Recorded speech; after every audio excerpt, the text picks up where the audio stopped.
What's up, everyone? Vin here from the Diamond Geezers, your gangrene geezer here, giving you a recap of this past week's events. Plenty of news going on this past week, even though the season's over. You will talk about the end of season press conference that Darren Muji and Aaron Glenn had. We'll discuss my thoughts on the coaching situation, not just Aaron Glenn's status, but the status of or the where we stand on uh, modifying or beefing up the remaining coaching staff because obviously it can't stay status quo after a 3-14 season. We'll talk about some of the defensive coordinators that have been mentioned or linked to the Jets. Obviously, this is very, very early in the process. So names will change. The narratives will change as the postseason goes along. Also, touch a little bit about some of the lazy takes and the easy shots that typically get taken at the Jets. And look, unfortunately, they do bring it on themselves. But it a lot of these they're lazy takes and they're stupid. Some of them are dumb takes as well. So just starting off the end of season, going back to the first point, the end of the season press conference, Muji and Aaron Glenn had. Basically, everyone, what did you expect them to say? What can you possibly say after coming off of a 3-14 season? You can't speak up the roster, or you can't speak it up too much because you had a horrendous season. You can't say everybody did a good job. Had a horrendous season. So you have to kind of the narrative that they took was trying to quickly or as quickly as they can put that season behind them. It was a learning season for both of them. There was a lot more bad than there was good.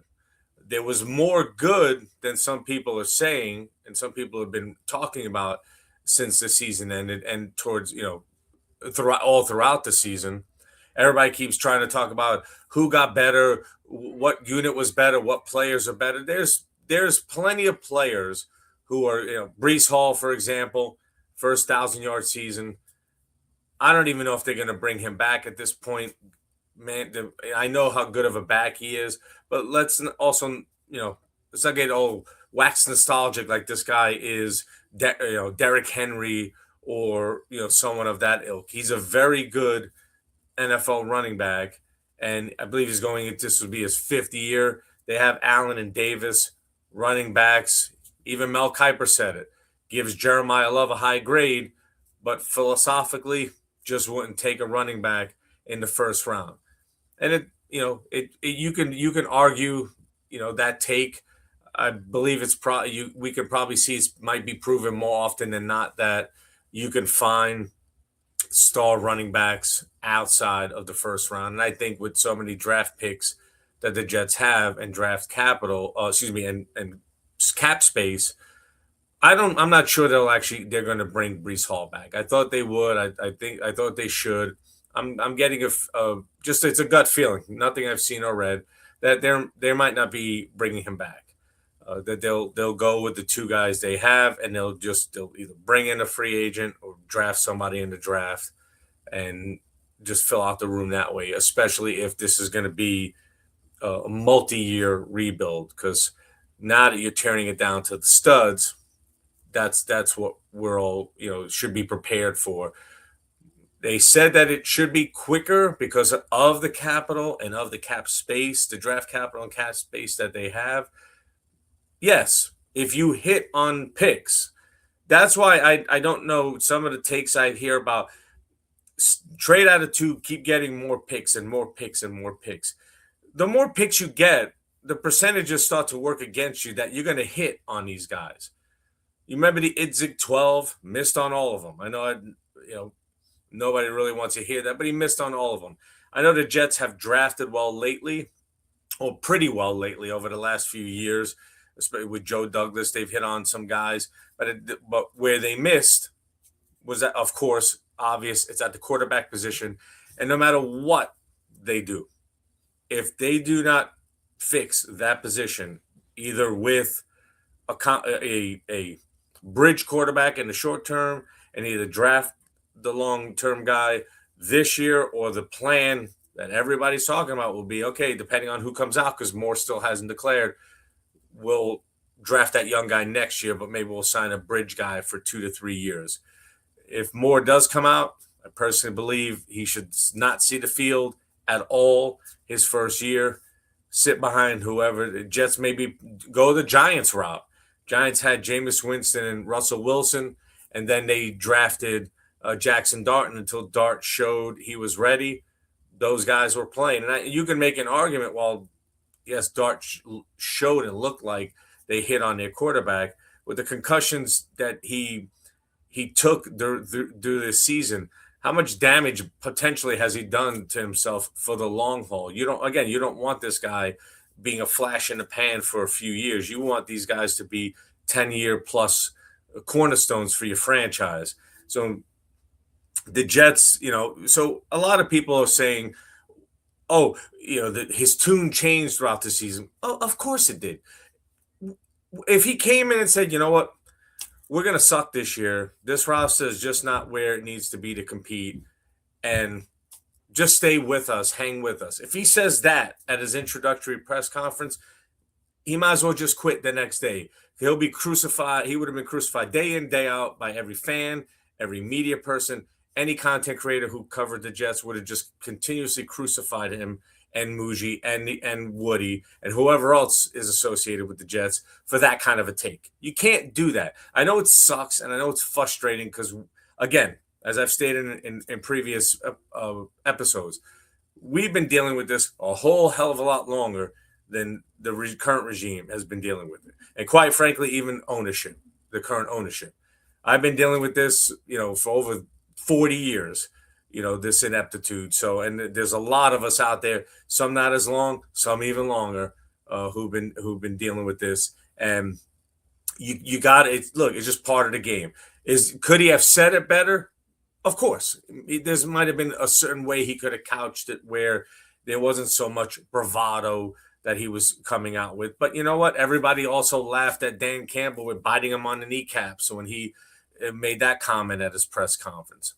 And one other quick thing that this goes to the Florio comment about where Glenn, he fired his defensive coordinator, and that's a little too close to home because Glenn is a defensive head coach. He was a former defensive coordinator, so that doesn't look good on the head coach. Dan Campbell just fired Morton. That's the second offensive coordinator that Campbell and Detroit has fired since he took over as head coach. Obviously, they've had more success. Not this past season, didn't make the playoffs, but they've had more success, and he's had more time to turn that around. But it's this very easy and lazy to have these takes when they're doing poorly. And look, and I know it is what it is. They're not going to stop until the Jets, finally and eventually turn things around. But until that time, it's part and parcel of being a Jet fan. But then I'll come out and take my shots at those people for the lazy takes, and we'll talk about that as well a little bit later in this episode. But I don't know what people expected them to say. I know I really didn't have any problem with what they said because, quite honestly, it doesn't matter. It won't matter what they're saying right now. It doesn't matter what they say actually at all. It's going to matter what they do. What do they actually do? Let's see the players they bring in. Let's see the players they draft. Let's see the coaches and the either defensive coordinator. Who are they going to help to mold a young quarterback? Are they going to bring in someone senior to help with Engstrand? Let's see. Okay, you had your year to learn. You saw what it was. You probably realized you stepped in it numerous times. This is for Aaron Glenn. I like the job Muji did. I like the job he did. I'm not going to say I love it. I like the job he did. I like the picks that he made. I like the trades that he made. I really don't have a problem. And I trust, at this point, if you're asking me to trust any one of the two, I would trust Muji at this point more than Glenn. And for all those people who are saying, you got to shoot your shot with Harbaugh, shoot your shot with Mike McDaniel, shoot your shot with Kevin Stefanski. The only way you're getting a Harbaugh, let's just squash it. They have to do whatever they have to do to get him. That's just like those same people say, well, the Jets got to trade up. They got to get extra draft picks. It takes two to tango, people. It takes two to tango. If you have nobody else on the other side that wants to dance, then that's it. Dead in the water before it even started. Look at everybody's bringing up the Vrabel Mayo with the Patriots last year. That was simple. Vrabel stated, I want that job. I want to coach for the New England Patriots. And what did New England say? Fantastic. We want you here. Mayo, sorry. We have our long-term answer. We didn't know if he was going to be available. He is. He wants to coach here. Happy trails. If Harbaugh would have called Woody Johnson or somehow through back channels or directly, he was fired, so he doesn't have to necessarily be back channels anymore, but stated, I want to coach the New York Jets. I want to be the next head coach of the New York Jets. Short of that, you're not getting him. And you do have a head coach. So these other people who are courting Harbaugh, these other teams who have openings, that's part of the process. They don't have anybody sitting there. They don't have to worry about getting a fan base, feeling a certain way about a potential Harbaugh head coach coming in or someone, I don't want to say equal oak, but, a Stefanski who's a two-time coach of the year, someone who's obviously more accomplished than our current head coach. But unless that person tells you that's where I want to be, I want to coach your team, and here's what I want. I want this much a year. I want this much say, and he just gives you his list of things. Now, I'm not saying just give everybody everything they want, because I don't think Harbaugh's done enough to show me that, or any head coach in this cycle, that they deserve total control. But you want $20 million a year? No problem. Not my money. If I was Woody, if I owned the Jets and I was in this situation and Harbaugh, or I found out he wanted to coach my team, no problem.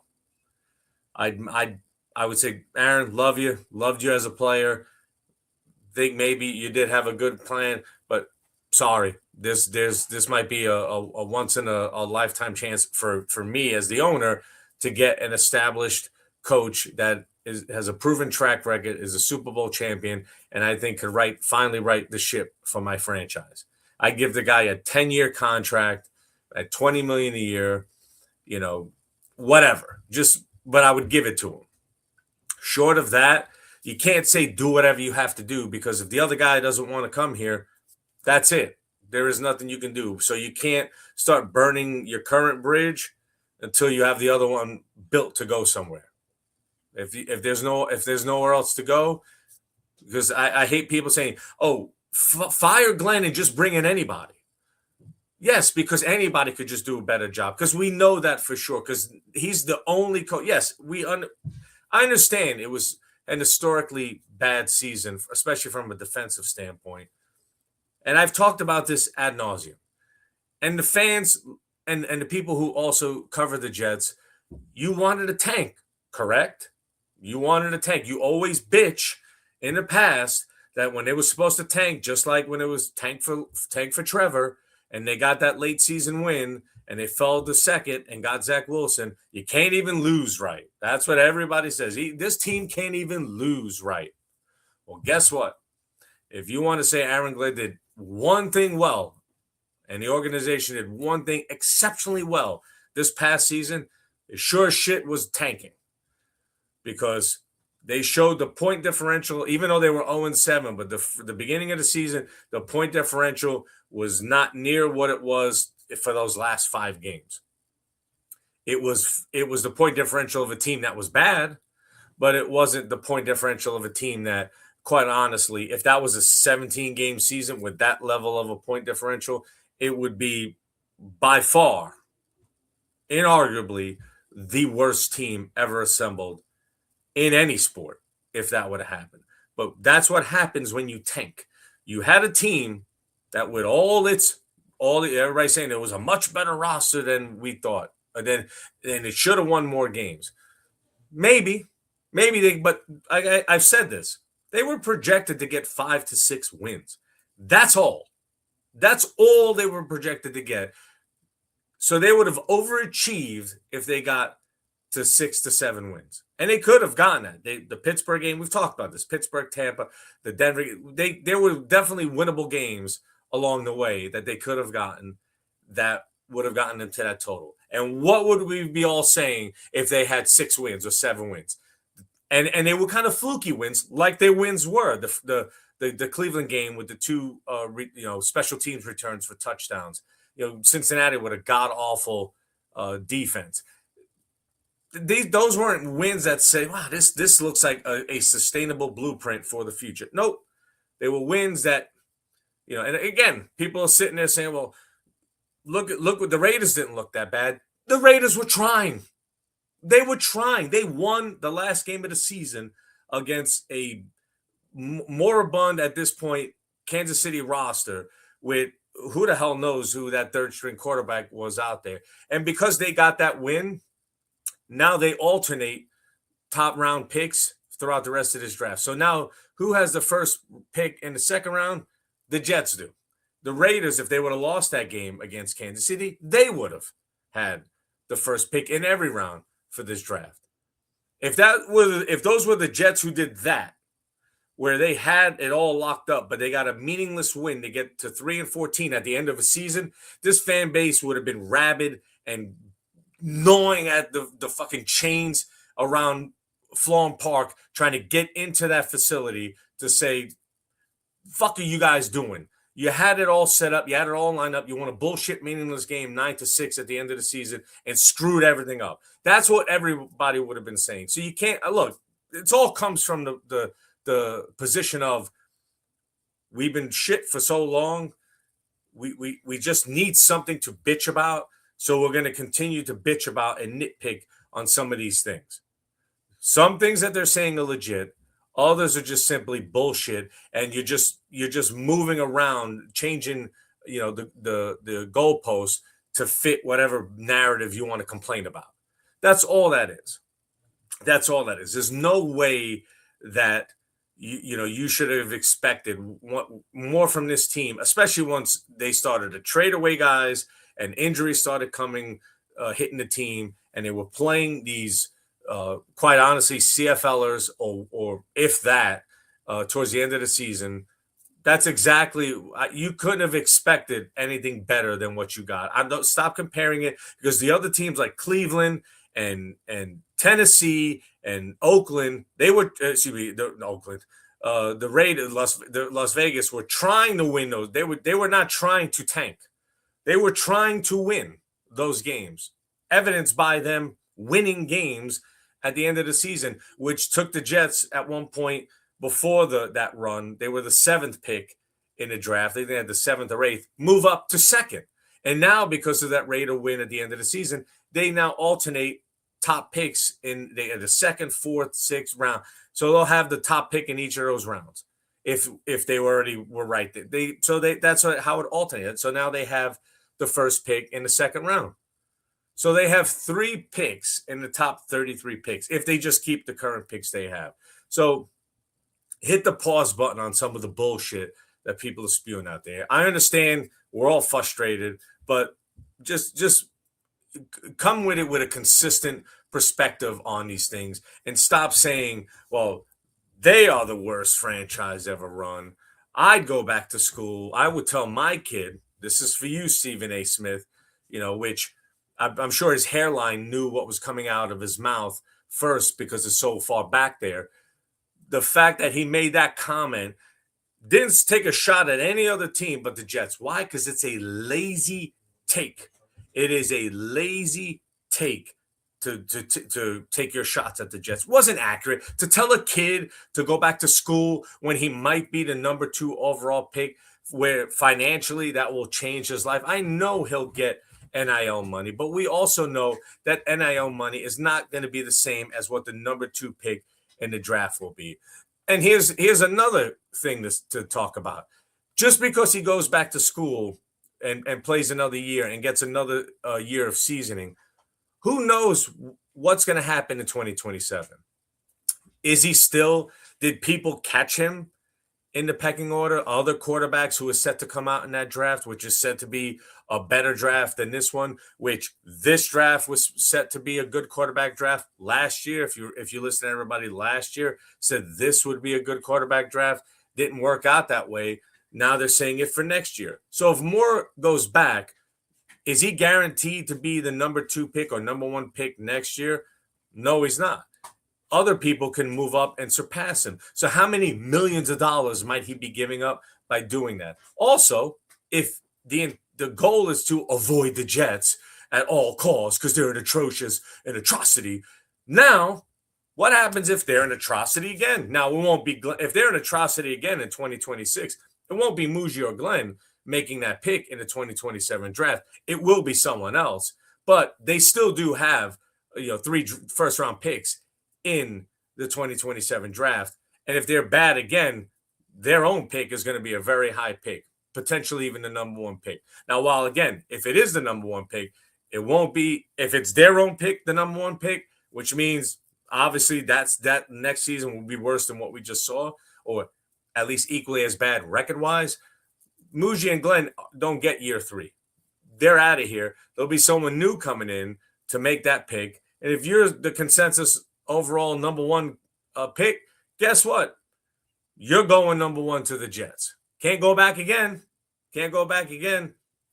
So it's a stupid, lazy take that people have, and it's very. Devontae Adams had a snarky comment about the Jets. Aaron Rodgers continuously with his the little indirect shots that he takes against the Jets. I love it when he talks about the disaster that there was where he in his previous place. Not mentioning the Jets, but of course we all know where he was and what he's talking about. It was such a disaster. Oh, Mr. Rogers, you cannot be both arsonist and firefighter because you're the one who helped create the disaster. I'm sorry, but you did. So what you're showing me, Adams is another one. You guys are great players. Rodgers for sure, Hall of Famer. Adams most likely will be as well. But what I'm also seeing is when you were in a situation where you had to help your teammates or your team rise up, you didn't do it. You kind of need, a certain setup around you in order to maybe be successful. Who knows? We'll find out what Rodgers does this week. He got into the playoffs by the skin of his teeth and then was talking shit after the game about, this, that, and the other thing. Okay, well, let's see if you go on a run. Let's see if you could be a force multiplier for the Pittsburgh Steelers, or you just going to be, one and done, like, you typically are, one Super Bowl in this illustrious career. If you don't get another one, my friend, you won't even be talked about in the same breath as Eli Manning when it comes to the Super Bowl great quarterbacks, because you'll only have your one. We'll put you in there with the Trent Dilfer conversation.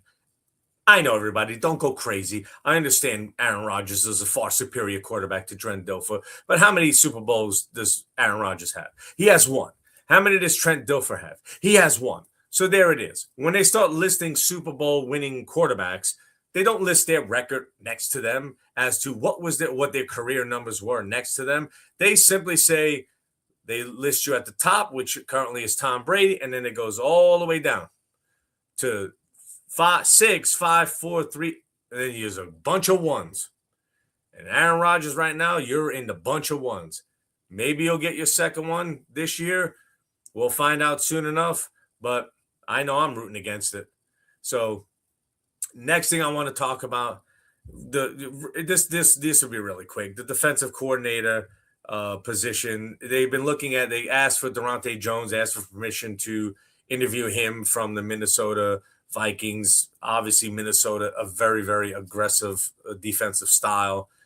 Flores might actually, if he moves on, if he gets hired as a head coach somewhere, I don't know if they might elevate Jones to that defensive coordinator position, which is similar to the other name. The 3 names I've heard so far linked to the Jets are Durante Jones, Wink Martindale, who's currently at Michigan. Well, I'm not sure if he is. With the head coach got fired. I don't know what his status is, but he's been linked to the Jets. And Jim Leonard, former Jet safety, obviously made his career mostly as a Raven, but he's with the Broncos. So if Vance Joseph gets hired, is he potentially gets elevated to the DC position. So the right now it's this is the embryonic stages of the process of retooling this coaching staff. There's going to be and plus also let's remember everybody there's all these head coaching positions to be filled, and these people are going to need to staff. We're going to have to staff their teams and their coaching staffs. So some of these guys that maybe you would want as a fan, they might be waiting to see, well, maybe I get hired by one of these other teams that is in a potentially better situation. So who knows where that's going to go? It's very early in the process. Not a lot of names being bandied about on the offensive side, as opposed to bringing in someone who's a more senior quarterbacks coach or a senior offensive mind that can help to mold and develop a young QB if that's who they take in the second round. As of my recording this podcast, Moore has not yet decided whether to come out. Simpson has declared to come out of the draft. So that's the other thing. Everybody went ape shit because obviously Indiana smashed Oregon in the CF college football semifinal game. Moore did not look great. Mendoza, obviously that Indiana team just looks like a juggernaut right now. Everybody's saying, every tweet, every post, everything that came out after, even during the game and after it was obviously all the memes with the Raider jersey. But then there were others the people who actually scout these guys and set up these draft big boards have still said, even though that game turned out the way it did, projecting to the next level, there's not this chasm between the two of them that everybody thinks. They're closer in talent than people think. And there are those like, I haven't seen if Mel Kiper updated his big board yet, but he has more listed as the better long-term prospect over Mendoza. Now, obviously, if Moore goes first, and the Raiders are picking first. So the Raiders, yes, I know they have Tom Brady's affiliated with the team now, but that franchise is known to take those types of swings in the draft. So maybe for all those fans who are lamenting the fact that we didn't tank well enough to get the number one pick, so we don't have a shot at Mendoza, it's still possible. Anything can happen in these drafts. You never know what another team, how they're scoring people, how they're ranking people. And if the Jets do get more, if he does declare, I firmly believe that if they draft him, it has to be that they already have at least two quarterbacks where this guy is sitting and learning and he's being developed so that and there's plenty of quarterbacks in history of the game who did that.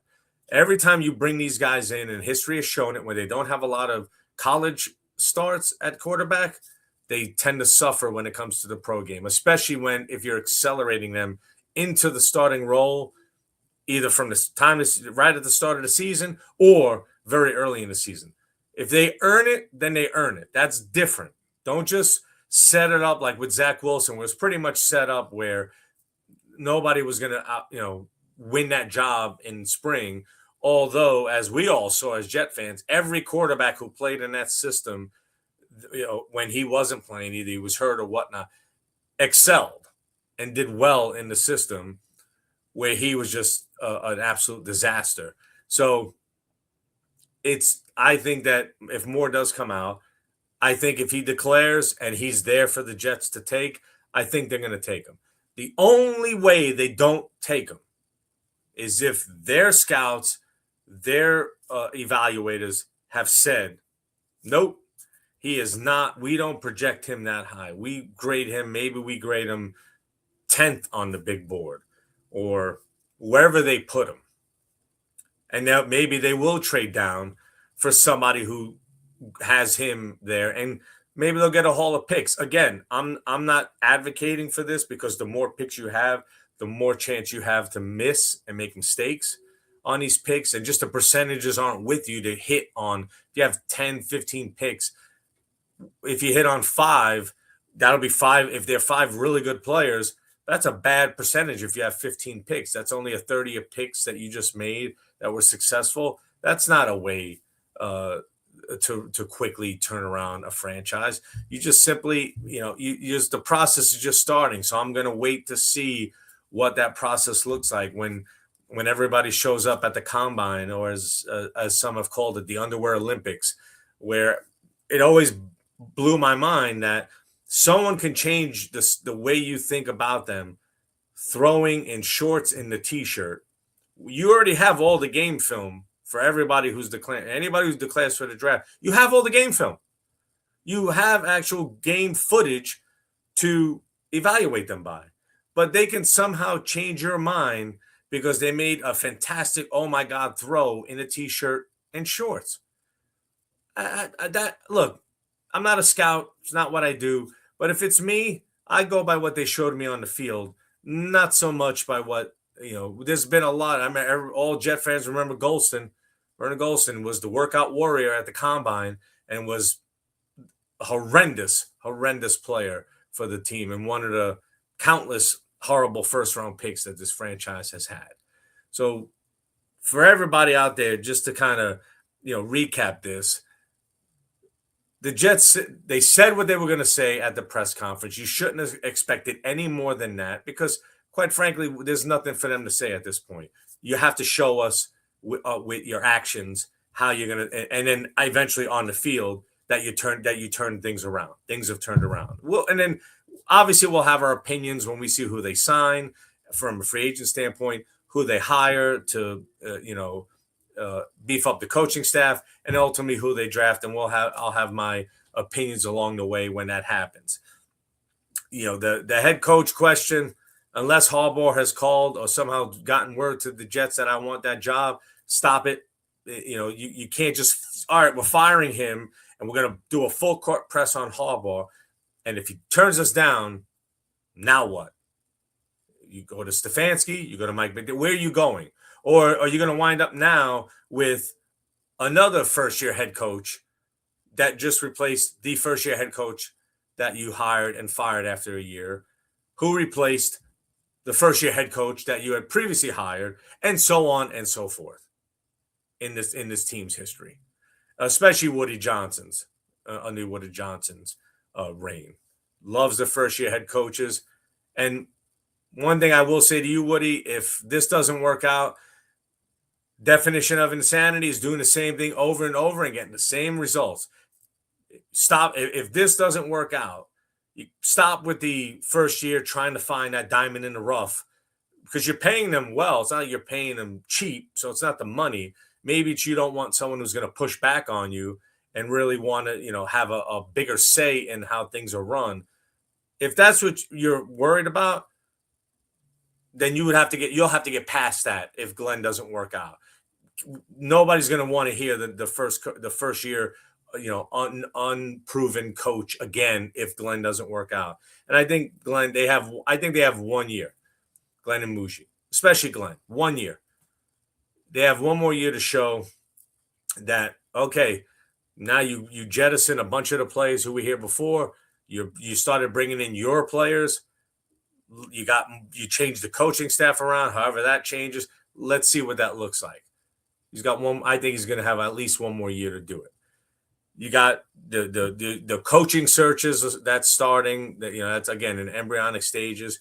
And please, people, First Amendment, you all can have your opinion, say what you want to say. I'm not saying that, but the lazy takes are just ridiculous. They are simply ridiculous. And one thing I would do, if Aaron Glenn, if anybody gets this in front of you, or Muji, or anybody who's part of the Jets staff, get this in front of Aaron Glenn, here's what I would do. Before training camp starts next season, once you have in all the plays, you have your signings, you did the draft, these are the people you're going to start going to battle with in the offseason. Burn all the game tape from this previous season. Burn it all. Not useful. Unless you're trying to show them continuously what not to do. Then you want to show them that. This is what I would do. I would put a tape together of every lazy, low shot that someone took at you.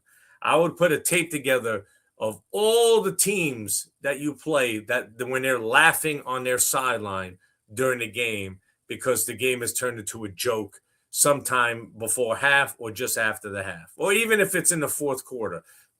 I've seen it all too often.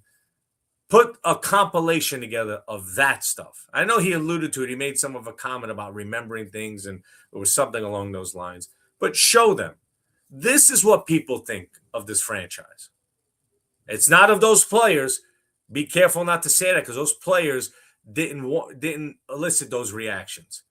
That was you and all the previous coaches before you, because you can pull a lot of that tape, particularly over the Saleh regime, the Ulbrich interim regime, and Glenn. There's a lot of tape to show other teams laughing at you, people taking shots at you, whether it be on a podcast, on ESPN, or on some country award show. They're taking shots at the Jets because they're the low-hanging fruit, and it's a lazy take. And unfortunately, we have to take it because we haven't done anything at this point to earn anything otherwise. But if I was I would show them that. I would say, this is what people think of this franchise. This is what these are who we're going to shut up. This is what we're going to turn around. Get petty about it, because they get petty against you. Vrabel calling the timeout in that last game, looking at it to the sideline, like, fuck him. Actually, someone did a lip read, like, fuck him, man. And the game is in hand. You know what? I want to be the one on the other end of that. Fuck them. Run it up. When you get your guys, that's the key. You get your guys, you start turning it around. You start giving these people a taste of their own medicine. And if they start talking shit either before the game, during the game, after the game, you tell them. It was fun in games when we were the weakling on the block and you were taking advantage of us and laughing along the way. But until we smack you back in the mouth and do it back to you, now you don't. Once we do that, now you don't like that. It was cool to do it to us because we couldn't do anything back to you. But once we smack you back and we give it back to you and we show you, no, we're here now. We're here. And we're going to give it to you just as good as you want to give it to us. We can give as good as we get. So let's go. And that would be part of my messaging. The rest of it will start working. You'll obviously have to deal with the X's and O's and all that, but get this team fired up we want to be the mean green machine. We want to be the one out there laughing at people and putting the hurt to people out on the field. The fans are sick to death of being on the other end of that. We're tired of it. And I know that's a lot where this angst comes from, because we see it. And as we're watching the game, we're seething as we're watching it. Because we know it's like, when is our turn to be on that side of it? Glenn and Muji, you have this offseason. You said you're going to start turning it around quicker than people think because you have a lot of money and a lot of draft capital. Well, we're going to want to see it. Again, you said it. Your words are going to ring hollow. They're pretty much ringing somewhat hollow at this point. But we need action. We need to see action. So you're on the clock right now. I think you guys got another year. And after that year, if there's not tangible proof that you look like you know what you're doing and that whatever plan or vision that you have is now starting to materialize on the field, you'll be out of here. Mark my words, you'll be out of here. Because as always, as we've seen this offseason, somebody with experience will be presented to you as an option. And if you start showing the cupboard's not so bare, but it was just the coaching that looked like it was the problem, coaches see that. And if someone becomes available, if you're not doing the job next offseason, you'll be out, they'll be in. And that's just the way it goes. Until next episode, guys, I thank you for liking and subscribing. This is a lot of fun. I love the comments that are coming in. Keep them coming, and I'll talk to everybody soon.